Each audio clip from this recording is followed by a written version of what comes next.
Hello friends, எல்லாம் எப்படி இருக்கீங்கோ? இன்றைக்கி வீடியோவில் நான் ஒன்று ஹெல்த்தியான ரெசிபி காட்ட போகிறேன். அதுதான் ராகி ரொட்டி. இது கூட ஒரு மில்லெட்டு தான் ராகி. எப்படி செய்கிறதுன்ட்டு பார்க்கலாமா? அது கூட காரசாரமாக ஒரு கத்திரிக்காய் கொஸ்து கூட பண்ணியிருக்கேன். முதல்ல ராகி ரொட்டிக்கு ஒரு பேசனில் 2-3 வெங்காயத்தை பொடியை நறுக்கி சேர்த்துண்டு காரத்துக்கு ஏற்ற பச்சை மிளகாவை கூட பொடியாக நறுக்கி சேர்த்துக்கோங்க. அப்புறம் ஃப்ரெஷ்ஷாக இருக்கிற கொத்தமல்லி தழை 2 கேரட்டை நல்லா துருவிட்டு சேர்த்துக்கோங்க.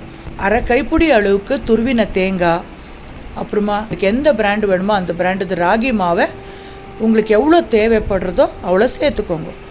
வீட்டில் ராகியை க்ளீன் பண்ணி மில்ல போய் அரைச்சிண்டு அது பண்ணால் ரொம்ப நல்லாயிருக்கும். பட் இப்போல்லாம் டைம் இல்லாததுனால ரெடிமேட் ராகி மாவை சேர்த்துருக்கேன் நான்.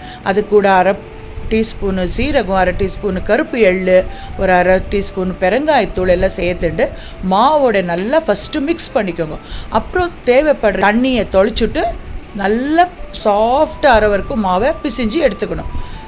பாருங்க, இந்த மாதிரி பிசிஞ்சு ஒரு 10 நிமிஷம் ரெஸ்ட்டில் இருக்கட்டும். இது ஊறுத்தினக்குள்ள நாங்கள் இதுக்கு தொட்டுக்கிறதுக்கு கத்திரிக்காய் கொஸ்து பண்ணலாம்.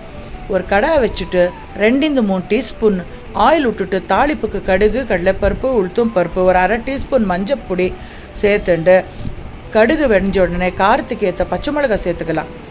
அப்புறமா 2 வெங்காயத்தை பொடியை நறுக்கி சேர்த்துருக்கேன். வெங்காயம் கண்ணாடி பதத்துக்கு வர வரைக்கும் நல்லா வதக்குங்க.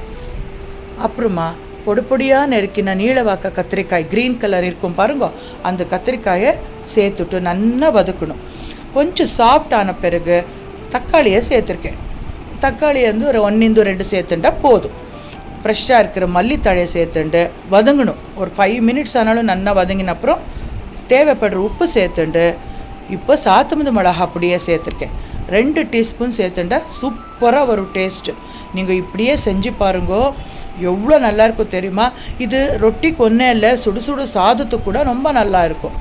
கொஞ்சம் கன்சிஸ்டன்சி அட்ஜஸ்ட் பண்ணுறதுக்கு ஒரு அரை சொம்பு தண்ணி சேர்த்துருக்கேன். நல்லா கொச்சோடனே கொஸ்துவை சைடுக்கு வச்சுடுங்க. இப்போது சப்பாத்தி கல்லை வச்சு இப்போ ரொட்டி தட்டி எடுக்கலாம். பார்ச்மெண்ட் பேப்பர் மேலே எண்ணெய் தடவிட்டு ரொட்டி மாவு உங்களுக்கு எவ்வளோ பெரிய சைஸ் வேணுமோ சின்ன சைஸ் வேணுமோ பார்த்துட்டு மாவு எடுத்துட்டு நல்லா ஃபைனாக தட்டிட்டு பாருங்கள் எவ்வளோ நல்லா வரும். ஈஸியாக அந்த பேப்பர் விட்டுன்னு வந்துடும்.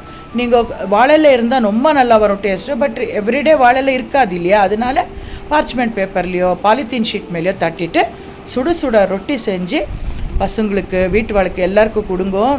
ஆஹா ஓஹோன்னு விரும்பி சாப்பிட்றா. எவ்வளோக்கு எவ்வளோ இந்த மாதிரி ராகி உணவில் எடுத்துக்கிறோமோ அவ்வளோக்கு அவ்வளோ ஃபைபர் கண்டென்ட் வரும். ஹெல்த்தியான பிரேக்ஃபாஸ்ட் இது. இது கூட காரமாக கொஸ்து செஞ்சு காட்டியிருக்கேன். கண்டிப்பாக ட்ரை பண்ணுங்க ஃப்ரெண்ட்ஸ்.